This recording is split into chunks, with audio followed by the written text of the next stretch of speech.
I been sitting here kind of thinking that a lot of what I've had to say recently is probably tough for a lot of conservatives to swallow because it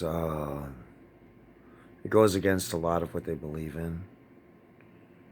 And especially when you talk about states' rights and all of that, get into those issues. And to a certain extent, you're right. The reasons why we can't bring this to the states and make this a states issues thing, because if you do that, you start creating geographical locations, and that's not really good for anybody to separate in those kind of ways. I mean, I like the idea of sanctuary cities, but that's just strongholds. That doesn't mean any person is excluded. That means they're watched closely. Because we care about our neighbors. It's like neighborhood watch. Like that. I guess I can understand how a lot of this might sound like a raw rub. The simple fact is that we can solve these problems.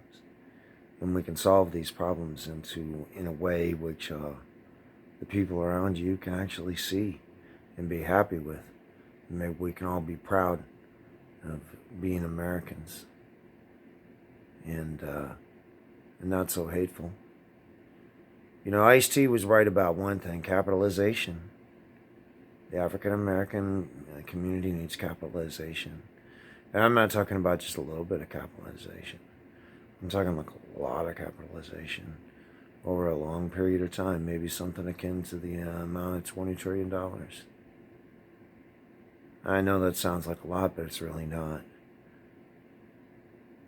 To ensure the continuance of your country, to ensure happiness between your neighbors. We're all just going to have to work hard and smart and just go out there and be the best. And, the thing about the capitalist society is the better you do at it, the better it pays off to everybody around. And that's just the truth. Capitalism is a winner.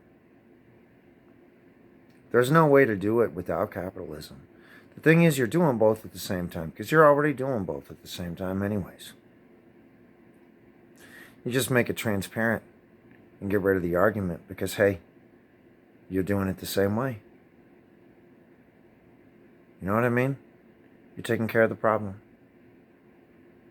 The simple fact is, you just find a way to do it cheaper, more efficiently, without all the shit in the middle, without having to pay all those people. Imagine how much it costs for all those people.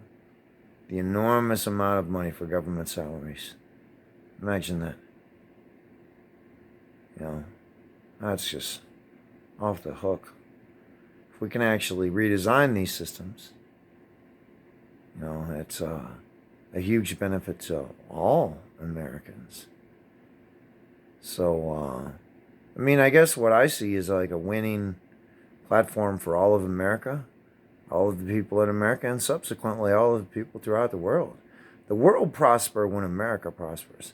And that's just the truth, man. When we're kicking ass and doing well, everybody else does too. When we start suffering, everybody else does too.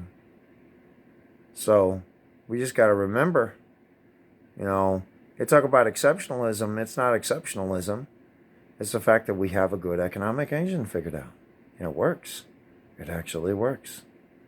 And it's going to continue to work.